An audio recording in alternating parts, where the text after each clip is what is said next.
नमस्कार व्यूअर्स, मैं हूं अमीश देवगन और आप देख रहे हैं इस समय आर पार। और आज मेरा आपसे एक बड़ा निवेदन है कि आज का कार्यक्रम जरूर देखें और सपरिवार देखें। इस देश में एक वर्ग, एक तथाकथित गैंग खुलकर आजादी आजादी के नारे लगाता है।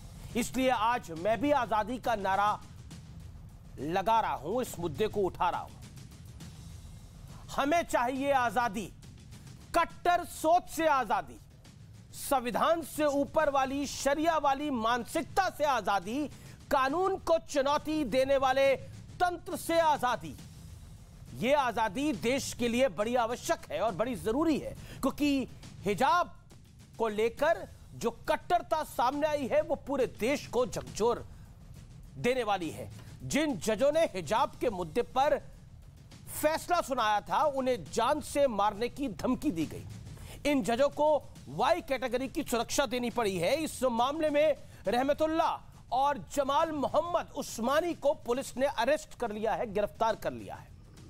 लेकिन सवाल कट्टर सोच पर प्रहार का है, क्योंकि याद कीजिए जब राम मंदिर का फैसला आया था तो कई लोग इसके विरोध में खड़े हो गए थे। हिजाब का मुद्दा आया तो कुछ लोगों ने यहां तक कह दिया कि कोर्ट कौन होता है हमारे धर्म का मामला यह तय करने वाला। इसी कार्यक्रम में बोला गया। और तो और आतंकी याकूब मेमन की अंतिम अपील नामंजूर करने वाले जस्टिस दीपक मिश्र को भी धमकी दे दी गई थी सुप्रीम कोर्ट के। और तो और आरोप लग रहा है कि एक मुस्लिम महिला ने बीजेपी को वोट दे दिया तो उसे घर से ही निकाल दिया गया। आखिर इस कट्टर सोच का दायरा कहां तक बढ़ेगा, इसी पर होगी आज देश की सबसे बड़ी बहस। हमें चाहिए आजादी, मैं भी कहता हूं आज कट्टर सोच से आजादी।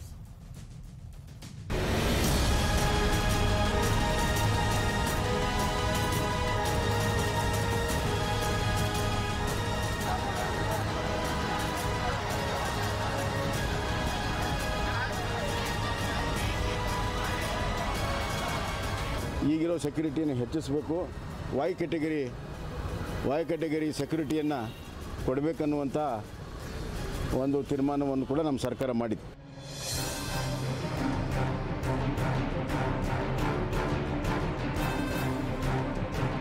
तो कट्टर सोच का दायरा अब सारी हद पार करने लगा है।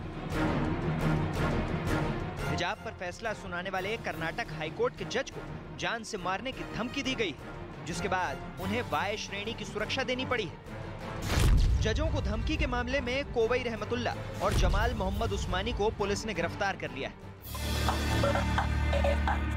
सवाल है कि क्या कुछ लोग भारत के संविधान और कानून के खिलाफ खड़े हो गए हैं? क्योंकि ये एक लौता मामला नहीं है। राम मंदिर पर फैसला सुनाने वाले जजों की भी सुरक्षा बढ़ानी पड़ी थी। तत्कालीन सीजेआई रंजन गोगोई को तो Z+ सुरक्षा देनी पड़ी थी और कुछ लोगों ने तो खुलकर फैसले पर सवाल तक उठा दिया था। हमको किसी से खैरात की जरूरत नहीं है। 5 एकड़ जमीन की हम मस्जिद बना सकते।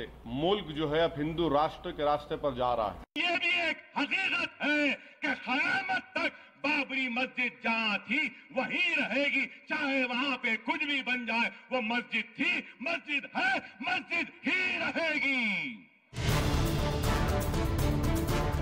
अयोध्या में मंदिर का ताला खोलने का आदेश देने वाले तत्कालीन जिला जज KM पांडे को तो कई बार जान से मारने की धमकी मिली। यहाँ तक कि अफगानिस्तान और सऊदी अरब से भी उन्हें धमकी भरी चिट्ठी भेजी गई। याकूब मेमन की अंतिम अपील नामंजूर करने वाले जस्टिस दीपक मिश्र को भी धमकियां मिली थी। तो बड़ा सवाल है कि क्या कुछ लोग इस देश के कानून को चुनौती देने पर उतर आए हैं? उधर यूपी के बरेली से हैरान करने वाली खबर आई है। एक मुस्लिम महिला का आरोप है कि बीजेपी को वोट देने के चलते उसके ससुराल वालों ने उसे घर से निकाल दिया, 3 तलाक की धमकी तक दे डाली। आज इन तमाम मुद्दों पर होगी देश की सबसे बड़ी बहस। कट्टर सोच से आजादी कब? और अब विश्लेषण का वक्त है। संविधान से ऊपर शरिया वाली सोच का विश्लेषण सुनिए। हिजाब की मैं पहले बात करता हूं। हिजाब को इस्लाम के लिए गैर जरूरी बताने पर धमकी दी गई। अब मैं राम मंदिर की बात करता हूं, मैं मुद्दे उठाता हूं और आप देखिए क्या क्या हुआ। अयोध्या में राम मंदिर बनाने के फैसले पर सवाल उठाया गया। अयोध्या में मंदिर का ताला खुलवाने वाले जिला जज को धमकी। अफगानिस्तान, सऊदी अरब से उसको धमकी मिली।